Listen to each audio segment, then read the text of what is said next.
عليكم، شلونكم؟ صحتكم؟ ان شاء الله تكونون بصحه وسلامه. نبدا اليوم باذن الله تعالى سلسله جديده من الحلقات بعنوان قراءه في كتاب او ملخص كتاب في دقائق سريعه. هدف هذه الفكره هي تغذيه العقل وتحريك الفكر وتنميه الوعي الثقافي لدى المجتمع. وملخصنا لهذا اليوم هو كتاب وثيقة المدينة، دراسات في التأصيل الدستوري في الإسلام.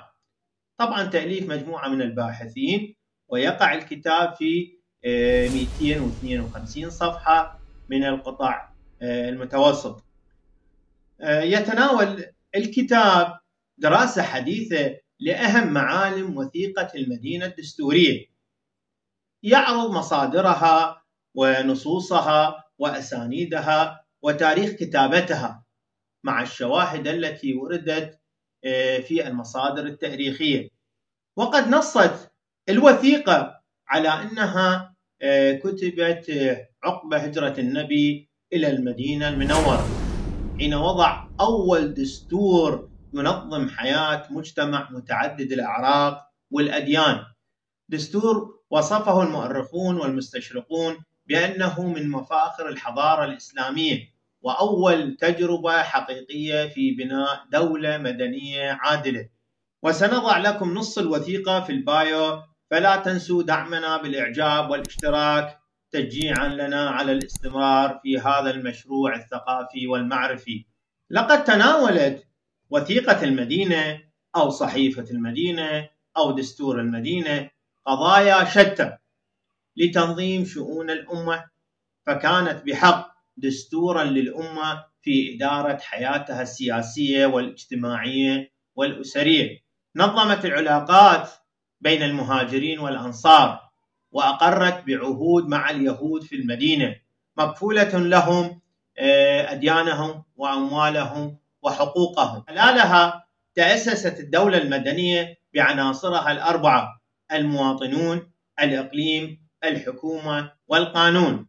كما أرست هذه الوثيقة مبدأ الأمة الدستورية، وجاءت في 47 بندا، لاحظ، تحمل أبعاد اجتماعية وسياسية ودينية وقانونية، وقد جمعت بين أطراف من شتى الأديان والأعراق والأجناس، وربطت بينهم بعهد يقوم على المواطنة والمساواة في الحقوق والواجبات، بعيدا عن التميز الديني أو العرقي أو الجنسي. وقد جاء في أحد بنودها إن اليهود أمة مع المسلمين، وأن الدفاع عن المدينة مسؤولية مشتركة، مما يعكس روح التعايش والتكافل التي قامت عليها تلك الوثيقة الفتية. واستعرض الباحثون آراء عدد من المستشرقين حول علاقة اليهود بالمسلمين في الوثيقة، وأكدت الدراسات على وجود العهود والمواثيق التي نظمت تلك العلاقة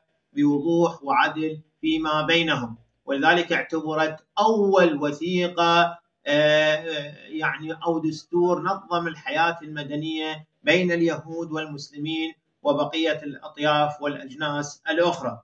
كانت هذه قراءة سريعة في وثيقة المدينة أو دستور المدينة، ذلك الدستور الخالد الذي صاغ بنوده رسول الله، فأسس به أول دولة مدنية قائمة على العدالة والرحمة والمساواة. نأمل أن نكون قد وفقنا في تقديم هذا العرض بطريقة سلسة ومبسطة تنفع العقول وتلامس الوجدان. دمتم بالذكر أحياء وبالمعرفة أوفياء، وشكرا لكم.